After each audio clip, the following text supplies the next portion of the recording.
Hi masters, for you మీకోసం ఛానల్కి స్వాగతం సుస్వాగతం. ముందుగా మన జగద్గురు అయిన బ్రహ్మశ్రీ పితామహ పత్రిజీ గారికి, మన గురుమాతకి నా ఆత్మ ప్రణామాలు మాస్టర్స్.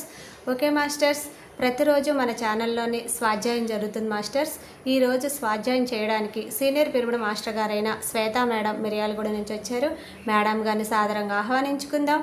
ఈరోజు మేడం చెప్పబోయే టాపిక్ బుద్ధుడి సూక్తులు ఎవరు శుద్రులు అని గొప్ప ఆత్మజ్ఞానం అందించడానికి మేడం గారికి వెల్కమ్ చెప్దాం మాస్టర్స్. నమస్తే madam, welcome madam. Thank you.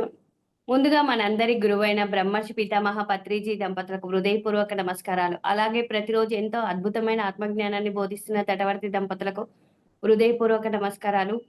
అలాగే ఈ జూమ్ సెక్షన్లో ఉన్న ఆత్మబంధువులందరికీ నా హృదయపూర్వక నమస్కారాలు. నా పేరు శ్వేత, మాది మిర్యాలగూడ. నేను చెప్పబోయే టాపిక్ ఏంటి అంటే తటవర్తి రాజలక్ష్మి మేడం రాసిన బుక్లో నుంచి బుద్ధుని సూక్తులు ఒక టాపిక్ తీసుకున్నాను. భక్తిలోని రకాలు. భక్తిలో ప్రాపంచికంగా 3 రకాల భక్తులు ఉన్నాయని చెప్పడం జరిగింది.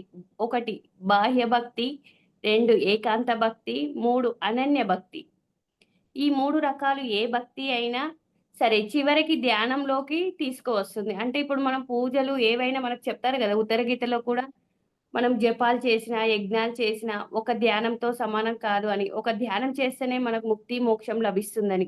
అలాగా బాహ్య భక్తి 1, ఏకాంత భక్తి 2, అనన్య భక్తి 3. వీటి గురించి కొంచెంగా తెలుసుకుందాం. బాహ్య భక్తిలో కూడా 9 రకాలుగా ఉంటుంది. ఇదే మనకు ప్రహ్లాదుడు నవవిధ ధర్మాలను పూర్వం ప్రహ్లాదుడు చెప్పారంటారు. అలాగే షిరిడి సాయిబాబా కూడా లక్ష్మీబాయి తను దేహత్యాగం చేసేటప్పుడు కూడా ఈ నవవిధ ధర్మాల గురించి చెప్తాడు. అవి ఏంటి అంటే 1 శ్రవణము, 2 మననము, 3 కీర్తనము, 4 వందనము, 5 అర్చనము, 6 ధ్యాస్యము, 7 పాదసేవ, 8 సఖ్యత, 9 ఆత్మ నివేదన. మళ్ళీ ఒకసారి చెప్తాను. 9 ఏంటి అంటే శ్రవణము, మననము, కీర్తనము, వందనము, అర్చనం, దాస్యం, పాదసేవ, సఖ్యత, ఆత్మ నివేదన. వీటి గురించి కొంచెంగా తెలుసుకుందాం. ముందు శ్రవణ భక్తి అంటే ఈ శ్రవణ భక్తి ద్వారా మోక్షం పొందినవాడు పరీక్షిత్ మహారాజు. ఆయన అభిమన్యుని కుమారుడు, ధర్మరాజు యొక్క మనవడు. ఆయన కూడా ధర్మరాజు అంత గొప్పవాడే, తాతగారిలాగా ధర్మపాలన చేశాడు. అందుకే కలియుగంలో కలిని భూమి మీదికి రాకుండా చేయగలిగాడు. అయితే పరీక్షిత్ మహారాజు పరిపాలన కాలంలో శ్రీకృష్ణుడు మరణించాడు. ద్వాపర యుగం అంతమై కలియుగం ప్రారంభమైనా కూడా కలి ప్రవేశించలేకపోయాడు. కారణం ధర్మం ఉన్న చోటికి కలి ప్రవేశం లేదు. కలి రావాలి అంటే అధర్మం, అన్యాయం, అక్రమం ఉండాలి. పరీక్షిత్ మహారాజు కలిని అడిగాడు, నువ్వు ఇంత ధర్మంగా ఉంటే నేనెలా రాను అని. అంటే నువ్వు ఇంత ధర్మపాలన చేస్తుంటే నేనెలా ప్రవేశించను అని అడగడం జరిగిందంట. అడిగినప్పుడు నువ్వు ఇంత ధర్మంగా ఉంటే నేనెలా రాను, ఈ యుగం అంతా నాది కదా, అంటే కలిది కదా అని అడిగినప్పుడు అప్పుడు పరీక్షిత్ మహారాజు అన్నాడంట, సరే అదే నీకు ఇందులోకి రావాలి అంటే పంచమహాపాపాలు ఎవరైతే చేస్తారో వారిలో నువ్వు వెళ్ళు అన్నాడంట. అంటే పంచమహాపాపాలు ఏంటి అంటే 1 హింస, 2 దొంగతనం, 3 వ్యభిచారం, 4 మద్యపానం, 5 జూదం. వీటిలో ఏ ఒక్కటి వారిలో ఉన్నా నువ్వు ప్రవేశించు. అంటే కలి ప్రవేశించాలి అంటే అహింస చేసేవారు. అహింస అంటే మాటలు చేతలే కాదు, జంతువులను కూడా హింసించడం కూడా, అది కూడా హింసించడం కూడా హింస కిందకే వస్తుంది కదా. మాటల ద్వారా కానీ చేతల ద్వారా కానీ ఇవి ఎవరైతే చేస్తారో వారిలో కలి ప్రవేశిస్తాడు. అలాగే దొంగతనం చేసేవారు కూడా, అంటే ఎవరికి తెలియకుండా వారి వస్తువులు దొంగిలించడమే కాదు, ఏది చేసినా అది కూడా కలి ప్రభావం ఉంటుంది. అలాగే వ్యభిచారం చేసే వారికి కూడా కలి ప్రభావం ఉంటుంది. ఎవరైతే ఈ 5 చేస్తారో వాళ్ళకు మద్యపానం, జూదం ఆడేటోళ్ళు కూడా, అంటే పందెం కాసేవాళ్ళు, ఇట్లా క్రికెట్లో పందాలు కాయడం కానీ, కోడి పందాలు కానీ, పందాలు కాసే వాళ్ళు కూడా కలి ప్రవేశం ఉంటుంది. ఈ 5 లేకుండా ధర్మంగా ఉన్న వారిని నువ్వేమి చేయలేవు. అంటే ఈ 5 ఎవరికో ఉండవో ధర్మంగా ఉంటారు కాబట్టి వారిని నువ్వేమి చేయలేవని చెప్పడం జరిగింది. మరి అలాంటి పరీక్షిత్ మహారాజు ఒక్కరోజు వేటకు వెళ్ళినప్పుడు బాగా దాహం వేస్తే అక్కడ ధ్యానం చేసుకుంటున్న శమిక మహర్షి దాహానికి నీళ్లు అడిగాడంట. ఆయన ధ్యానంలో ఉండడం వల్ల పలకలేదని కోపంతో అక్కడ చనిపోయిన పడి ఉన్న పాముని ఆయన మెడలో వేసి వెళ్ళిపోయాడంట. ఆయనకు దాహంగా వేస్తుంది అన్నప్పుడు వాటర్ ఇయ్యలేదంట. ఆయన శనిక మహాముని ఏం చేస్తుండు? ధ్యానంలో ఉండు. ధ్యానంలో ఉన్నప్పుడు మనం చాలా డీప్‌గా ఉన్నప్పుడు ఎవరైనా పిలిస్తే మనకి ఇనిపిస్తదా? ఇనిపియదు. ఇనిపియనప్పుడు తనేం చేశాడో తన కోపం వచ్చి అక్కడ ఒక చనిపోయిన పాముని వేశాడంట తన మెడలో. అక్కడ చనిపోయి పడి ఉన్న పాముని ఆయన మెడలో వేసి వెళ్ళిపోయాడు. క్రోధాన్ బుద్ధి నాశనం అంటారు కదా! అలా క్రోధం వల్ల పరీక్షిత్ మహారాజు బుద్ధి నశించి మాయకు వశమయ్యాడు.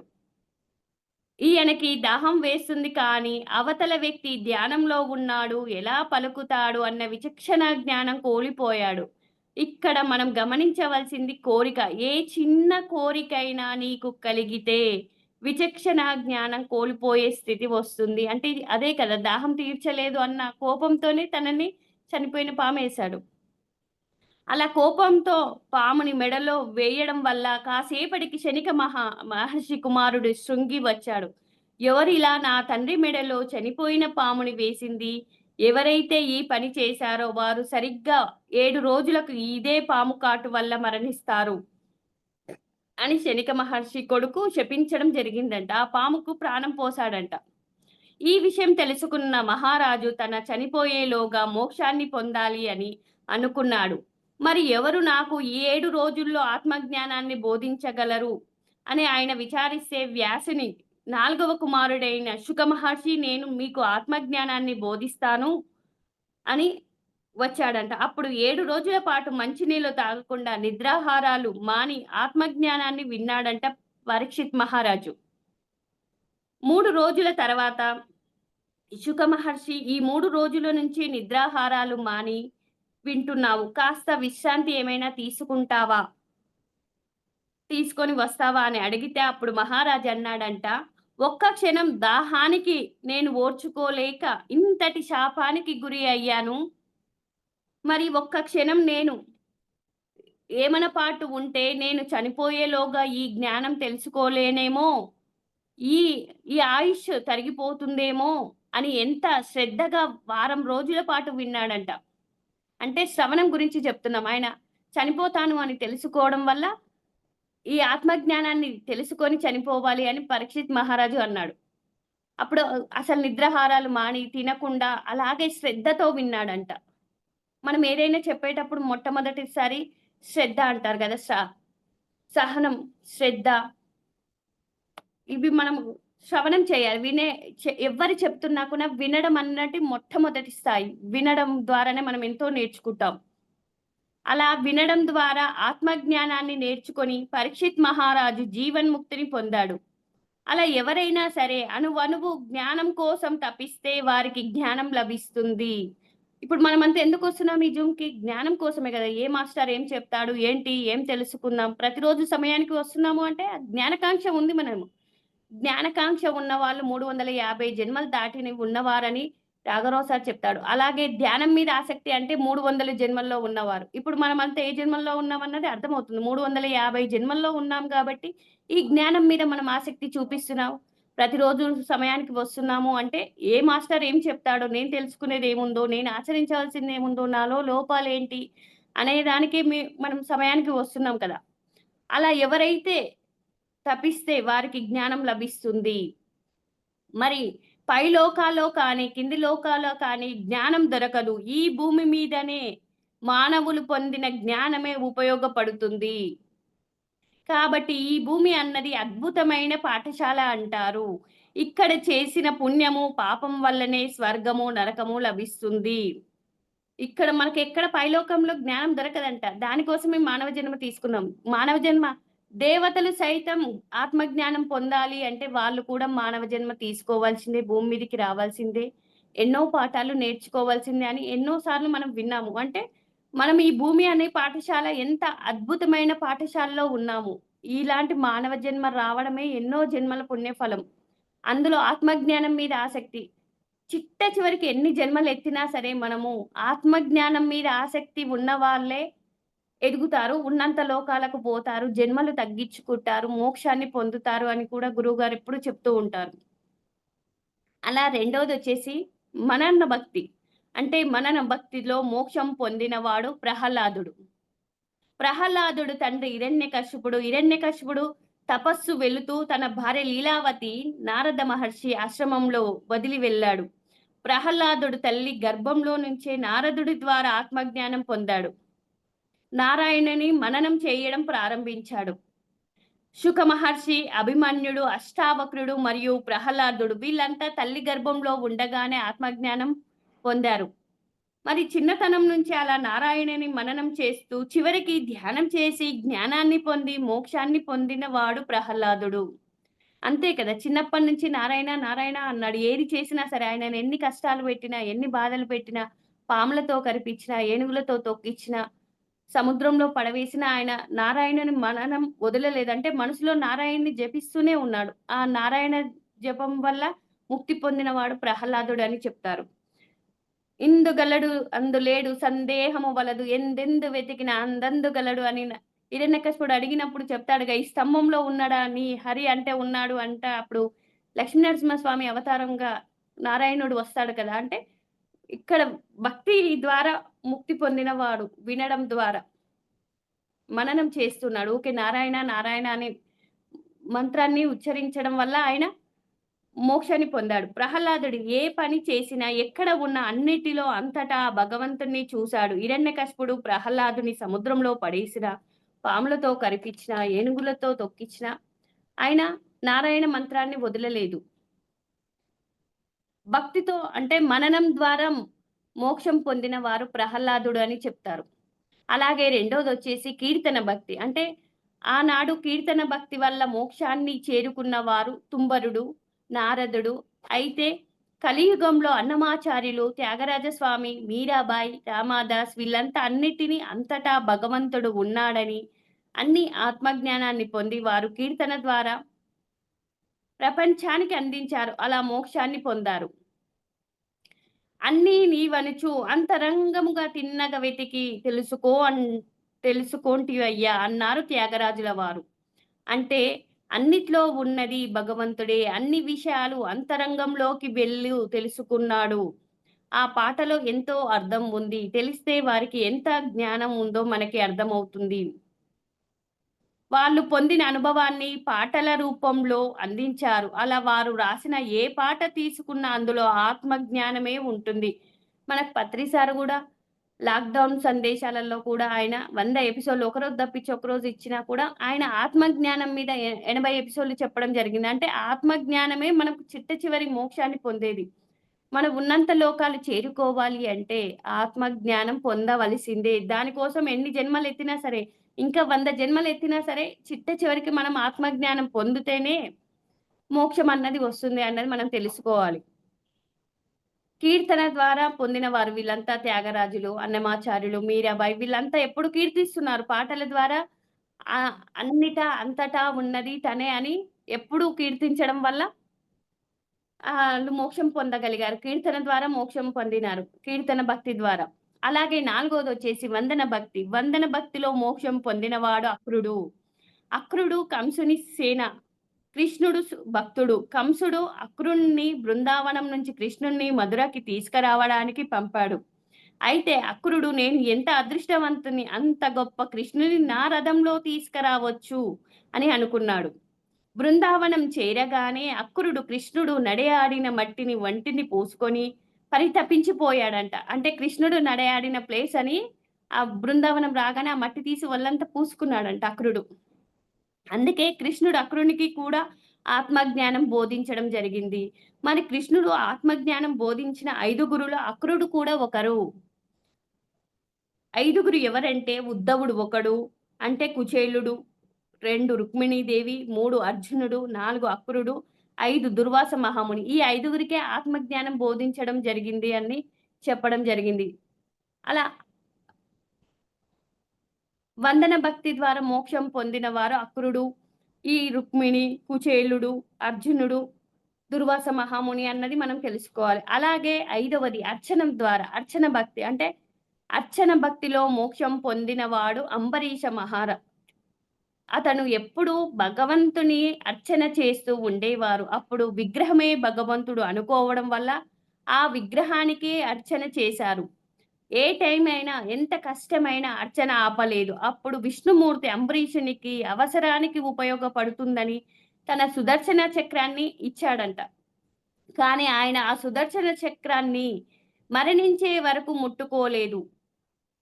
నా కష్టాలకు కానీ, నా భోగాలకు కాని కారణం నేనే. నేను చేస్తున్న కర్మలే నేను అని అనుభవించాలి. భగవంతుడు నాకు ఆయుధం ఇచ్చాడు కదా అని నేను దాన్ని బయటపడి ప్రయత్నం చెయ్యను అని ఎంత కష్టమైనా అనుభవించాడంట. సుదర్శన చక్రాన్ని ఇచ్చినా కూడా ఆయన ఎప్పుడు మరణించే వరకు దాన్ని ఉపయోగించుకోలేదంట.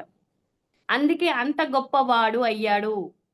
అవసరాన్ని తీర్చే ఆయన ఉండగా నాకు చింత ఎలా అని సుదర్శన చక్రాన్ని సాక్షాత్తు విష్ణుమూర్తి ఇచ్చినా కూడా ఎప్పుడూ ఉపయోగించలేదు. అర్చన భక్తి ద్వారా ఆయన బాగా అంటే ఆయన అర్చన ద్వారానే మోక్షం పొందినాడు. ఎవరు? అంబరీష మహారాజు. ఆయనకు సుదర్శన చక్రాన్ని ఇచ్చినా కూడా సాక్షాత్తు విష్ణుమూర్తి అవతారం అని దానికి అర్చన చేశాడే తప్ప తన కష్టాలు కానీ, నష్టాలు కానీ, సమస్యలు వచ్చినా ఎప్పుడు దాన్ని ఉపయోగించలేదు. అంటే అంత గొప్ప గొప్ప భక్తిగా ఉన్నాడు అర్చన చేయడంలో. అలా ఆయన కూడా సుదర్శన చక్రాన్ని సాక్షాత్తు విష్ణుమూర్తి ఇచ్చినా కూడా ఎప్పుడూ ఉపయోగించలేదు. ఆయన కూడా అంబరీషుడు కూడా మోక్షం పొందాడు అర్చన భక్తి ద్వారా. అలా ఆరోది వచ్చేసి దాస్యము. దాస్యము అంటే దాస్యభక్తి. ఆత్మజ్ఞానం పొందినవాడు ఆంజనేయుడు. శ్రీరాముని పట్టాభిషేకం అనంతరం శ్రీరాముల వారు ముత్యాలహారం ఇచ్చారంట. అప్పుడు ఆంజనేయ స్వామి ఆ ముత్యాలహారంలో ముత్యాలన్నిటిని కొరికి నువ్వు కనబడడం లేదు అన్నాడంట. ఆంజనేయ స్వామి ఎంత శక్తివంతుడు. ఆయనకు సిద్ధులు కూడా ఉన్నాయి. కానీ ఆయన ఆత్మజ్ఞానం లేదు. అప్పుడు శ్రీరాముడు తన అంతఃపురానికి పిలిపించుకొని ఒక రాత్రంతా తనకి కూర్చోబెట్టుకొని ఆంజనేయ స్వామికి ఆత్మజ్ఞానాన్ని బోధించాడంట. అంటే ముత్యాలహారం ఇచ్చినప్పుడు పట్టాభిషేకం అయిపోయినాక ముత్యాలహారం ఇస్తే ఇందులో నా రాముడు లేడు అన్నాడంట. అప్పుడు దేహస్థితిలో ఉన్నాడు హనుమంతుడు దేహస్థితిలో ఉన్నప్పుడు నా రామయ్య ఈ ముత్యాలహారంలో లేడు అనుకున్నాడు.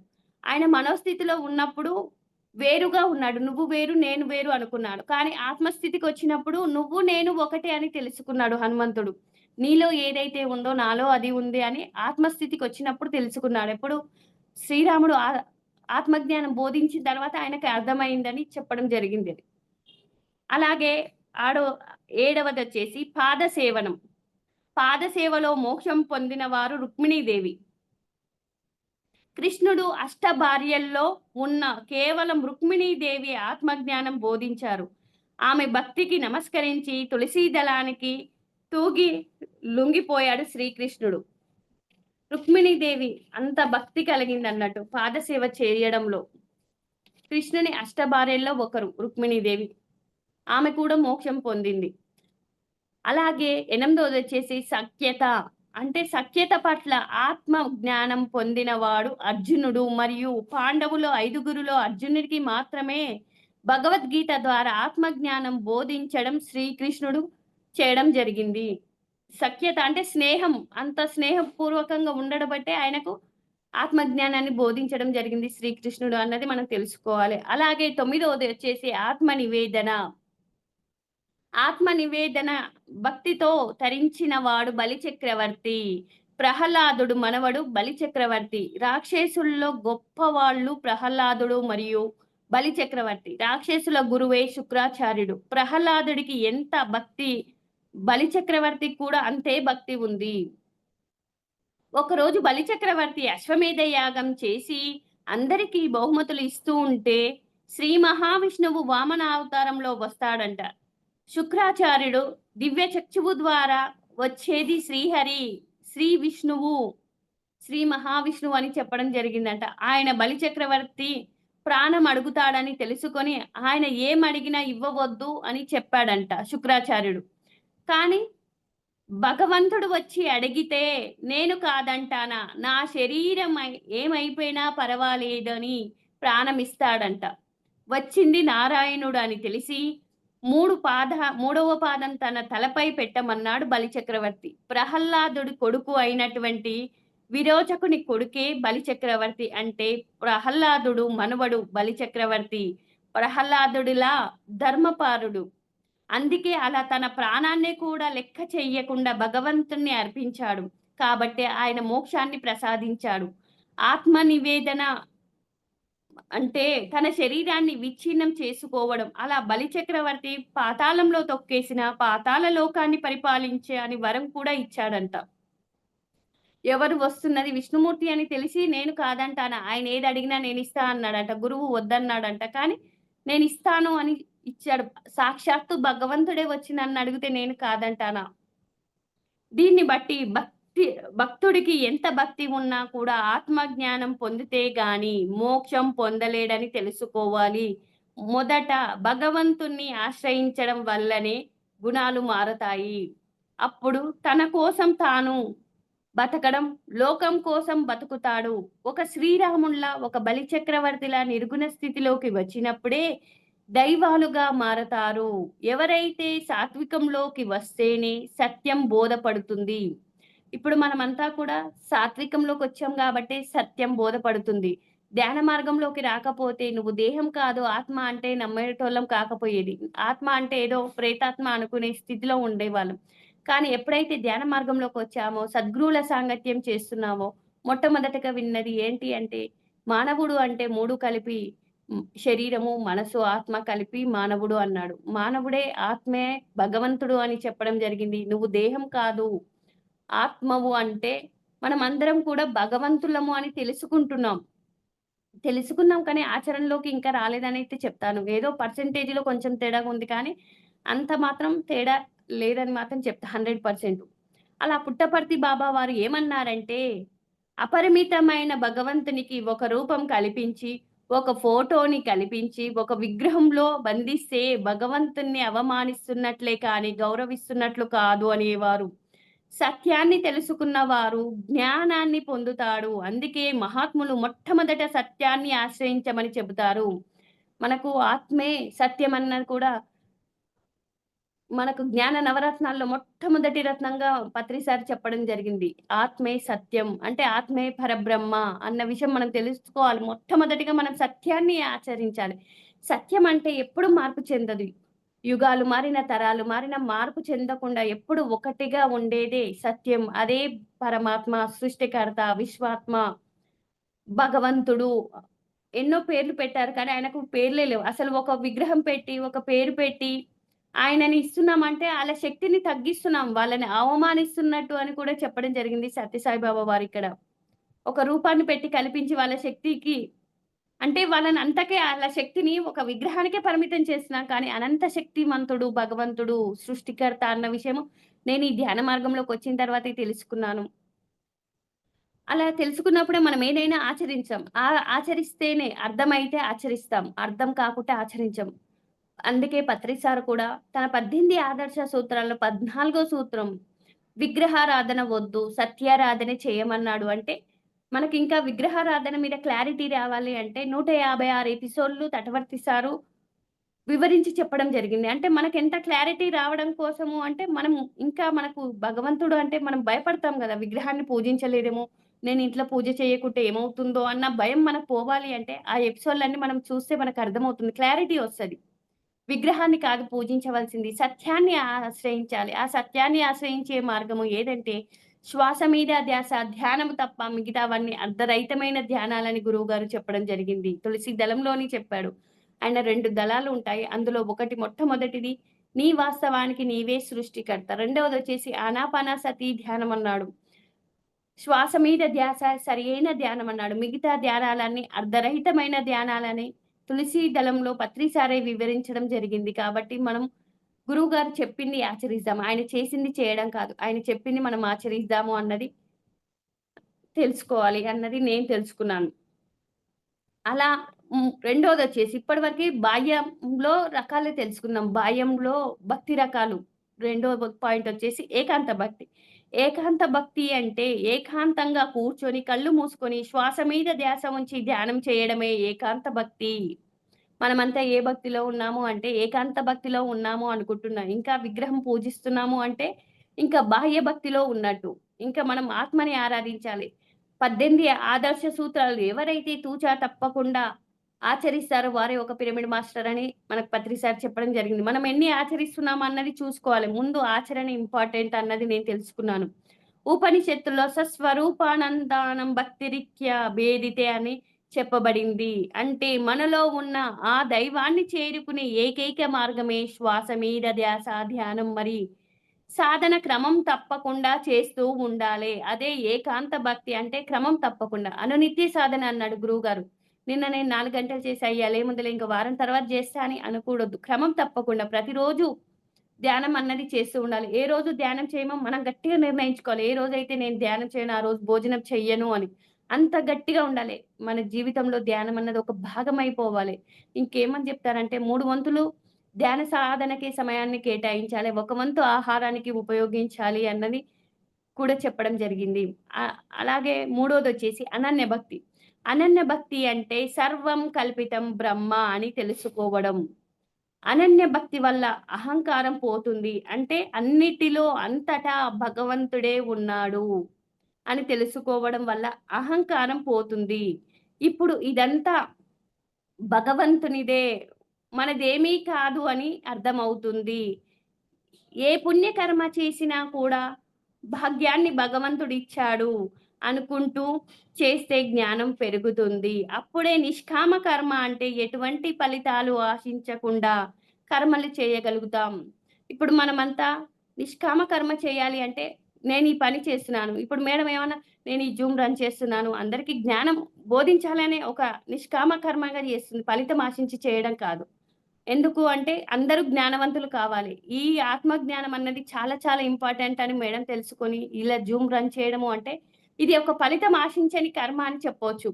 మనం ఇప్పుడు ఫలితం ఆశిస్తున్నాము అంటే నేనే చెప్పగలుగుతాను. నా వల్లనే అవుతుంది. ఎవరు చెయ్యలేరు అనుకుంటే ఇది అహంకారం. కానీ నాకు భగవంతుడు పరమాత్మ ఒక అవకాశం ఇచ్చాడు. చేసే అవకాశం నాకిచ్చాడు. ఇప్పుడు కోట్ల మంది ఆ అవకాశం అందరికి ఉందా? లేదు. అర్హత ఎవరికైతే ఉంటుందో వారికే జ్ఞానం పొందే అవకాశం ఉంటుంది. జ్ఞానాన్ని పంచే అవకాశం ఉంటుంది. ఇప్పుడు వింటున్నాము అంటే కూడా మామూలు మాట కాదు. మనకు ఆ పరమాత్మ ఇచ్చిన అవకాశాన్ని మనం సద్వినియోగం చేసుకుంటున్నాం. వినడం కూడా చాలా ముఖ్యం కదా! శ్రవణ భక్తిలో, బాహ్య భక్తిలో ఉన్నది వినడం ద్వారా కూడా మోక్షం పొందొచ్చని తెలుసుకున్నాం కదా ఇప్పటివరకి.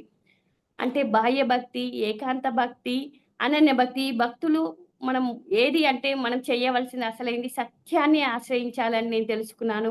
ఆ సత్యమే భగవంతుడని తెలుసుకున్నాను. భగవంతుడే ఆత్మ అని కూడా తెలుసుకున్నాను. అదే బుద్ధుని సూక్తుల నుంచి తీసుకున్న టాపికే త్రివేణి సంగమం. మనం బాహ్యంగా ధ్యానం చేయనప్పుడు త్రివేణి సంగమం అంటే ప్రయాగలో మనం కాశీలో వెళ్లి చేస్తే అది మనం త్రివేణి సంగమం అనుకున్నాం. కానీ దీంట్లో మేడం ఎంత అద్భుతంగా వివరించారు అంటే ఇది చదివితే అర్థమవుతుంది. చాలా అద్భుతంగా ఉంటుంది ఈ టాపిక్ గూడా. చాలా మంది ప్రాపంచిక జీవితం పుణ్యక్షేత్రానికి వెళ్తే శరీరం పుణ్యతం అవుతుంది అనుకుంటారు. కానీ పుష్కరిణిలో అన్ని నదుల్లో స్నానం చేసి చాలా గొప్పగా చెప్పుకుంటారు. కారణం ఆ పుష్కరిణి రోజుల్లో స్నానం చేస్తే చాలా పుణ్యం అనుకోని కొంతమంది నదుల్లో స్నానాలు చేస్తే పుణ్యం మరికొంతమంది అనుకుంటారు. ఇంకా కొంతమంది త్రివేణి సంగమంలో స్నానం చేస్తే చాలా పుణ్యం అనుకుంటారు. కానీ జ్ఞానులకి, యోగులకి స్థూలమైన ప్రపంచంలో ఏదైతే ఉందో ఆ స్థూలమంతా కూడా ఈ శరీరంలో సూక్ష్మంగా, నిగూఢంగా ఉంది అని తెలుసుకున్నవారు కాబట్టే ఆ త్రివేణి సంగమంలో మునగడం కాదు. మన శరీరంలో త్రివేణి సంగమంలో మునగాలి అని చెప్తారు. ఒక జ్ఞానియే అలా చేస్తాడంట. త్రివేణి సంగమం అంటే మనం ధ్యానంలోకి రానప్పుడు ఏంటి పుణ్య నదుల్లో స్నానం చేస్తే పుణ్యం వస్తుంది. పుణ్యం అంటే ఏంటి? సుఖవంతమైన జీవితం, భోగాలు అనుభవించడం పుణ్యం అంటే. మనం కోరుకునేదంతా శరీరానికి ఇప్పుడు పుణ్యం చేస్తున్నాము, మంచి జన్మొస్తే భోగం, సుఖవంతమైన జీవితం గడపడానికి. అంత మాత్రమే తెలుసు. పుణ్యం అంటే చేస్తారు. మనం ఏదైనా మన పూర్వీకులు ఏం చెప్పారు, ఒక పని చేయాలి అంటే పుణ్యం వస్తుంది అంటేనే చేసేవాళ్ళం. మనం ఏదైనా లాభం వస్తుంది అంటేనే చేస్తాం. కానీ లాభం రాదు, ఏమి లేదు అంటే ఏమి చేయం గదా! దానికి ఒక పుణ్యం అని పేరు పెట్టారు. పుణ్యం అంటే భోగవంతమైన జీవితం అనుభవించడం, సుఖాలు అనుభవించడం అన్నది నేను ఈ ధ్యాన మార్గంలోకొచ్చిన తర్వాత తెలుసుకున్నాను.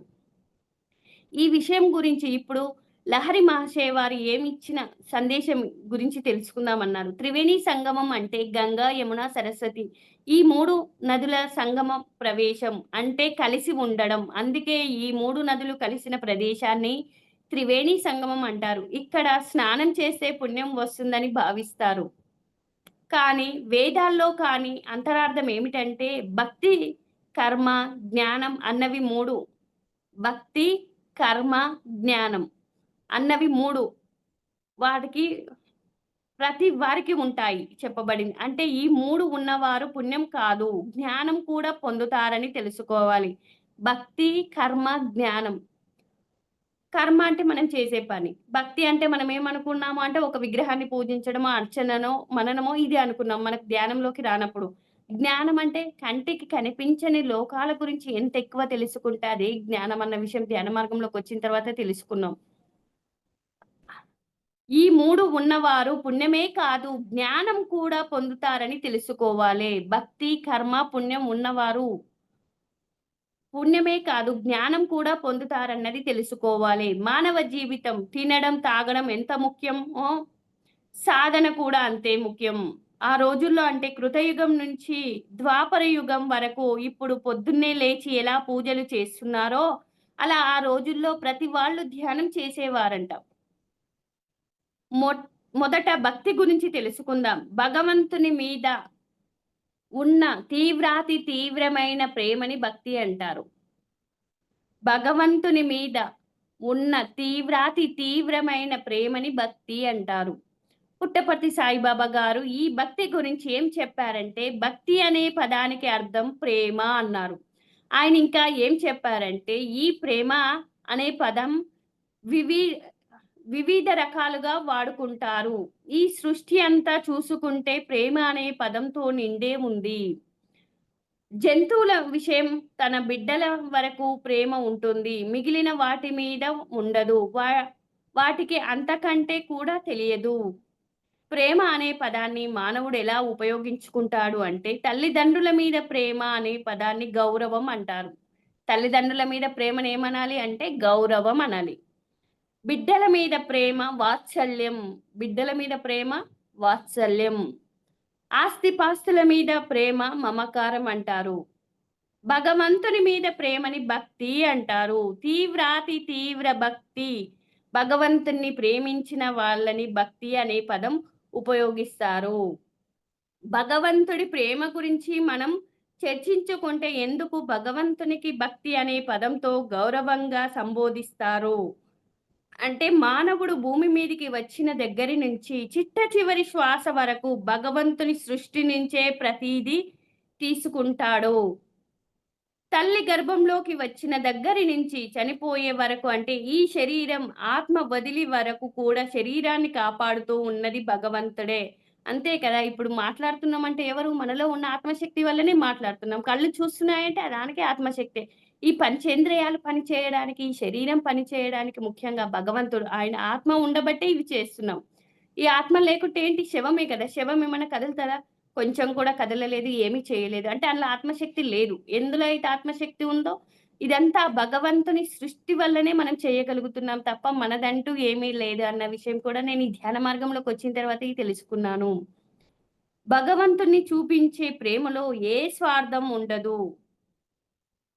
భగవంతుని ఏమీ ఇవ్వలేదు. కానీ భగవంతుడుకు అర్హత బట్టి మానవులకు ఇవ్వవలసినవి ఇస్తాడు. ఈరోజు తిండి లేని స్థితి కల్పించారు. కానీ మానవుడు అజ్ఞానంతో, అహంకారంతో దూరం చేసుకుంటున్నాడు. ఇంత అద్భుతమైన సృష్టించి అనుక్షణం ఆనందంగా జీవించగలిగే శక్తిని ఇచ్చాడు. కానీ జ్ఞానం లేక మానవుడు ఇవన్నీ వ్యర్థం చేసుకుంటున్నాడు. జ్ఞానం ఉంటే సమయాన్ని కూడా వృధా చేసుకోము. మన సమయాన్ని సద్వినియోగం చేసుకోవాలి. మన వాక్కుని సద్వినియోగం చేసుకోవాలి. మన డబ్బుని సద్వినియోగం చేసుకోవాలి. ఇలాంటి జ్ఞానపరమైన వాటికి మనం డబ్బు ఖర్చు పెట్టేటప్పుడు, బుక్స్ కొనేటప్పుడు ఎప్పుడూ కూడా కక్కుర్తి పడొద్దని సార్, మేడం వాళ్ళు చెప్తారు. ఎందుకంటే ఈ జ్ఞానం అన్నది మనకు ఇక్కడితో అయిపోదు కదా! ఇప్పుడు ఈ జ్ఞానం మరు జన్మకు కూడా ఉపయోగపడుతుంది కాబట్టి ఎప్పుడూ కూడా పుస్తకాలు జ్ఞానపరమైన, ఆత్మపరమైన వాటికి డబ్బు ఖర్చు పెట్టేటప్పుడు ఆలోచించకూడదు అంటారు. ఎందుకు అంటే అది చాలా అవసరం. మనం ఇప్పుడు ఒక చీర కొంటే రూ. 1000 అయితాయి. దాని బదులు మనం ఈ జూమ్ కార్యక్రమానికి ఇయ్యడమో, ఒక పిరమిడ్‌కి ఇయ్యమో, ఒక అన్నదానానికి ఇయ్యడమో చేస్తామనుకో, ఒక శాకాహార ర్యాలీకి ఒక పాంప్లెట్ కొట్టిస్తామో, అది మనకు అవన్నీ ముక్తి కర్మలవుతాయి. అంటే మళ్ళీ జన్మ లేని స్థితిని పొందే అవకాశం మనం ఖర్చు పెట్టే డబ్బుకు, వాక్కుకు, సమయానికి ఉంటదని ధ్యాన మార్గంలో నేను తెలుసుకున్నాను. వ్యర్థం చేసుకుంటున్నాం కానీ, జ్ఞానం పొందితే అర్థమవుతుంది. ఈ అద్భుతమైన సృష్టిని ఇచ్చిన ఇంద్రియాలన్నిటికీ ఆనందభూతిని కలిగిస్తున్న ఆ భగవంతుడికి సదా సదా వినమ్రుడై ఉండగలగడమే భక్తి అన్నది తెలుసుకోవాలి. అంటే ఎప్పుడన్నా మనం ధ్యానంలోకి రానప్పుడు గుర్తుకు చేసుకున్నామా? ఇదంతా ఈ శరీరం నడవడానికి భగవంతుడే కారణం. మనకిన్ని సౌకర్యాలను ఇచ్చాడు. ఒక్క రోజైనా కృతజ్ఞతా భావాన్ని తెలుపుకున్నామా అంటే తెలుపుకోలేదనే చెప్తాము. ఎందుకంటే ధ్యానంలోకొచ్చిన తర్వాతనే నేను తెలుసుకున్నది మీతో షేర్ చేస్తున్నాను. అంతకుముందు ఎప్పుడు కృతజ్ఞత చెప్పుకోవాలనేది నాకు తెలియదు. ఈ ధ్యాన మార్గంలోకొచ్చిన తర్వాతే తెలుసుకున్నాము. అంటే ఒక్కసారైనా మనం కృతజ్ఞత చెప్పుకోవాలి. లాహిరి మహాశయులు ఏం చెప్పాడు? ఏమిటి అంటే భక్తి గంగా నది లాంటిది. భక్తి గంగా నది లాంటిది. వేదాల్లో భక్తి, కర్మ, జ్ఞానం 3 మానవుడికి ఉంటేనే మోక్షంలోకి వెళ్ళగలడు. వేదాల్లో భక్తి, కర్మ, జ్ఞానం ఈ 3 మానవుడికి ఉంటేనే మోక్షంలోనికి వెళ్ళగలడు అని భగవంతుని మీద ఉన్న భక్తి గంగా నది లాంటిది. అంత పవిత్రమైన గంగా నది. గంగా నది అందరూ చనిపోతే కూడా ఏం చేస్తారు? అస్సలు గంగా నదిలో కలపాలని కాశీకి వెళ్తారు. ఎందుకంటే గంగా నదికి ఒక ప్రత్యేకత ఉందంట. ఎముకల్ని కూడా కరిగించే శక్తి ఒక గంగా నదికే ఉందంట. రెండవదైన కర్మయోగం గురించి ఇప్పుడు తెలుసుకుందాం. యమున అంటే అర్థం ఏమిటి అంటే భగవంతుడు ఈ సృష్టిని మానవులకు అనుభవించడానికి ఇచ్చాడు. అంటే నాది అన్న స్వార్థంతో కాకుండా ఇది భగవంతుడు నాకిచ్చాడు అన్న త్యాగ బుద్ధితో అనుభవించాలి. ఇది భగవంతుడు నాకిచ్చాడు అన్న త్యాగ బుద్ధితో అనుభవించాలి. నేను తింటున్న నా పక్కవాడికి కూడా పెట్టగలగాలి. ఇదంతా భగవంతునిదే. నా నాకు అవకాశం ఇచ్చాడు అని నిరంతరం ఆలోచనతో ఉండాలి. మనం తింటున్నాము, త్యాగబుద్ధితో అనుభవించాలి. కానీ పక్కవాడికి కూడా పెట్టాలి అన్నది కూడా నేర్చుకోవాలి. ఈశా ఉపనిషత్తుల్లో ఏం చెప్పారంటే, ఇది నీకు అనుభవించడానికి మాత్రమే ఉంది కానీ, నీది కాదు. భగవంతుడు అందుకే త్యాగబుద్ధితో అనుభవించాలి. భగవంతుని దృష్టిలో 84,00,000 జీవరాశులన్నిట్లో కూడా మానవుడే పెద్ద బిడ్డ. జ్ఞానం ఉన్నవారు, పంచభూత తత్వాలని పూర్ణంగా ఉన్నవారు, సాటి జీవులని కానీ, కింది వాళ్ళని కానీ ప్రేమతో చూసుకుంటూ ఉన్న దాంట్లో కొద్దిగా పెడుతూ నిష్కామ కర్మయోగంలో ఉండేవారు. అందుకే వేదాల్లో కర్మయోగం గురించి కూడా గొప్పగా చెప్పబడింది. అంటే ఏది నీది కాదు. అంతా భగవంతుందే. నీవు అనుభవించడానికి హక్కు ఉంది అని తెలుసుకొని త్యాగబుద్ధితో అనుభవించు అన్నారు. అంటే నీ బిడ్డలకు ఇచ్చేది త్యాగం చేశాను అని అనుకోవడం కాదు. అది నీ ధర్మం. కానీ సాటి జీవులకు, పొరుగు వారికి కొంతైనా పెట్టు. అనుభవించడమే నిష్కామ కర్మ. అందుకే ఆ కర్మయోగంలో ఉంటే అది యమునా నది లాంటిది అన్నారు. మూడవది జ్ఞానం. జ్ఞానం అంటే సరస్వతి నది జ్ఞానానికి నిదర్శనం. ఆ జ్ఞానం పొందడమే మానవ జన్మ యొక్క ముఖ్య ఉద్దేశం. ఏ జీవులకి లేని తెలివి, మాట, బుద్ధి, ఆలోచన మానవునికే ఇవ్వబడింది. అనుకూలమైన శరీరం ఉంది. ఆలోచించే బుద్ధి, జ్ఞానం ఉన్నాయి. నేను, నాది అని స్వార్థం వదిలితే బుద్ధి వికసించినట్లే. అప్పుడు జ్ఞానం పెరుగుతుంది. త్రివేణి సంగమంలో గంగా నది, యమునా నది బయట కనిపిస్తాయి. కానీ సరస్వతీ నది అంతర్వాహిని అంటారు. అంటే కింది నుంచి వెళ్తుందంట. అంతర్వాహిని కింది నుంచి అంటే మానవులు అనుభవిస్తున్నదంతా భగవంతునిదే. ఆయనకు వేల వేల కృతజ్ఞతలు చెప్పినా తనివి తీరదు. ఇంత ఆనందం అనుభవించడానికి కావలసిన సంపద ఆయనిచ్చాడు. అందుచేత త్యాగబుద్ధితో అందరికీ ఇస్తూ నీవు అనుభవిస్తే అది నిష్కామ కర్మ అవుతుంది. అప్పుడు నీ బుద్ధి వికసించి నీకు జ్ఞానం ఉదయిస్తుంది. అలా నీకు జ్ఞానం కలుగుతుంది. ఇదే త్రివేణి సంగమం యొక్క అంతరార్థం. గంగా నది, యమునా నది కలుస్తాయి. సరస్వతీ నది అంతటా అంతర్వాహినిగా కనిపించదు. అంటే ఇప్పుడు మన మన ఆత్మ మనకు కనిపించదు గదా! అది అంతర్వాహిని అంటారు. ఆత్మకేం కావాలి? జ్ఞానం ఎంత ఎక్కువ సంపాదించుకుంటే అదే కదా ఆత్మజ్ఞానం. గంగా నది, యమునా నది, సరస్వతి అంటే అర్థమేమిటంటే భక్తి యోగం, కర్మయోగం, జ్ఞానయోగం ఈ 3 కూడా మనకి వేదాల్లో ఇవ్వబడ్డాయి. ఈ 3 రావాలి అంటే నీకు భగవంతుని మీద భక్తి ఉండాలి. నిష్కామ కర్మయోగంలో ఉండాలి. అంటే నిష్కామం ఫలితం ఆశించొద్దు. పని చేయాలి కానీ ఫలితం ఆశించకూడదు. నిష్కామ కర్మ. జ్ఞానం పెంచుకుంటూ ఉండాలి. ఈ 3 ఉంటేనే నువ్వు త్రివేణి సంగమంలో మునిగినట్టు. ఇంత చక్కని అవకాశం ఇచ్చిన మేడంకి హృదయపూర్వక ధన్యవాదాలు. ఫర్ యూ ఛానల్ టీమ్ అందరికీ హృదయపూర్వక ధన్యవాదాలు. అలాగే విన్న ఆత్మ బంధువులందరికీ హృదయపూర్వక ధన్యవాదాలు. Thank you madam. Thank you. Thank you. Thank you madam. Thank you so much madam. For you మీకోసం మన ఛానల్కి వచ్చి ఎంతో గొప్ప ఆత్మజ్ఞానం అందించారు మేడం. Thank you madam.